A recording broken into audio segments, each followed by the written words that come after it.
Nosso oitavo estudo de hoje vai falar da mulher que eu mais admiro na Bíblia. Gente, sério, eu sou apaixonada em Ana, confesso. Eu sou apaixonada na Samaritana. Tenho uma queda muito grande de admiração e amor, incrivelmente bem grande, por Marta. Mas eu quero ressaltar que na Bíblia, se a gente tirar Jesus por um pouquinho, resta somente uma pessoa com a ousadia indiscutível. De quem que a gente está falando? Maria, mãe de Jesus. Vai render esse assunto. Vem comigo. No livro de Lucas, capítulo 1, do versículo 26 ao 32, vai relatar a verdadeira história de uma menina de 13 anos. Maria tinha exatamente 13 anos quando o anjo entrou na sua casa e se apresentou a ela. Mas antes, voltando só um pouquinho antes, eu quero dizer uma coisa para vocês. As mulheres, Jesus é incrível. As mulheres antigamente não tinham voz ativa em nada. Isso mesmo. Elas não poderiam ir para o templo adorar. Não, mulher não podia um monte de coisa. A gente, naquela época, era considerado como um objeto, né? Eu comprei. Então, quando as meninas menstruavam, ficavam mocinhas, elas já eram prometidas em casamento. Aí o que acontece? Maria já era noiva de José, com 13 anos. A hora que o anjo entrou dentro da sua casa, ele disse assim: agraciada seja tu entre as mulheres. Maria, imagino que Maria fez assim: hã?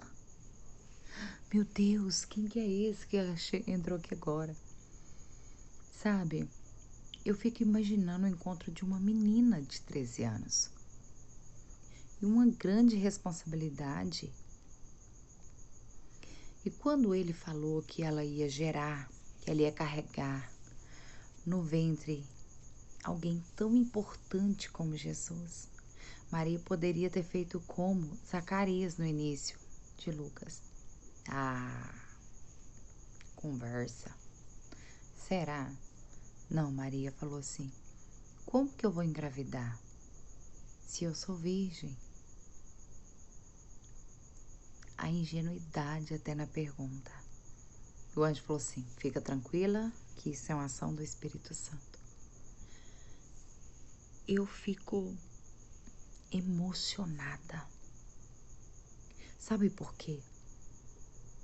Porque naquela época, se uma menina, uma moça como Maria, engravidasse antes de casar, ela era colocada para fora de casa. Se o cara que engravidou não assumisse ela ia morar na rua, ia ter que se vender o seu corpo para sustentar a criança. Mas Maria, gente, ela é incrível. Maria falou assim: eis-me aqui, e que se cumpra a vontade do Senhor na minha vida.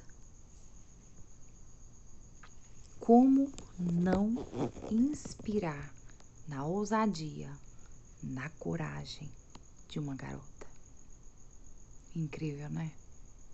Eu fico pensando assim, quando me vem à mente, eu tento viver aquele cenário, aquele anjo, aquela luz, toda aquela glória.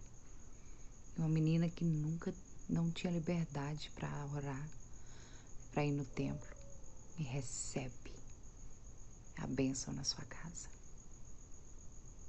Ela não teve medo. Ela não precisou se justificar. Peraí, anjo. Você vai falar comigo, tá? Mas aí você vai lá explicar pra José, depois você fala pro meu pai. Não, ela não tava nem aí. Tô nem aí com o que os outros vão falar.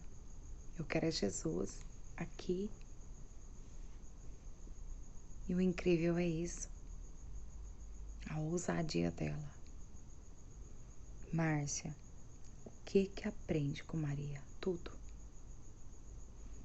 Eu aprendo a ser humilde. Eu aprendo a ouvir. Eu aprendo a ter discernimento.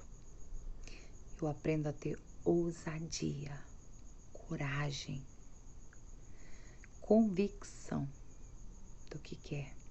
E o principal, eu aprendo a não me justificar. Romanos 8,33 diz assim: o que dirá, pois, diante das acusações? É Deus que nos justifica. E Deus justificou Maria para José. O anjo apareceu no sonho e falou: José, ela tá grávida, ia pelo Espírito, tá? Ela não te traiu, ela continua virgem. Depois que o menino nascer, você pode consumar o ato. No livro de Mateus, capítulo 1, versículo 25, diz assim, prestem atenção. E José não teve relações sexuais com Maria até Jesus nascer. Algumas versões falam coabitou ou, né? Mas depois teve, claro que teve. Eles eram casados.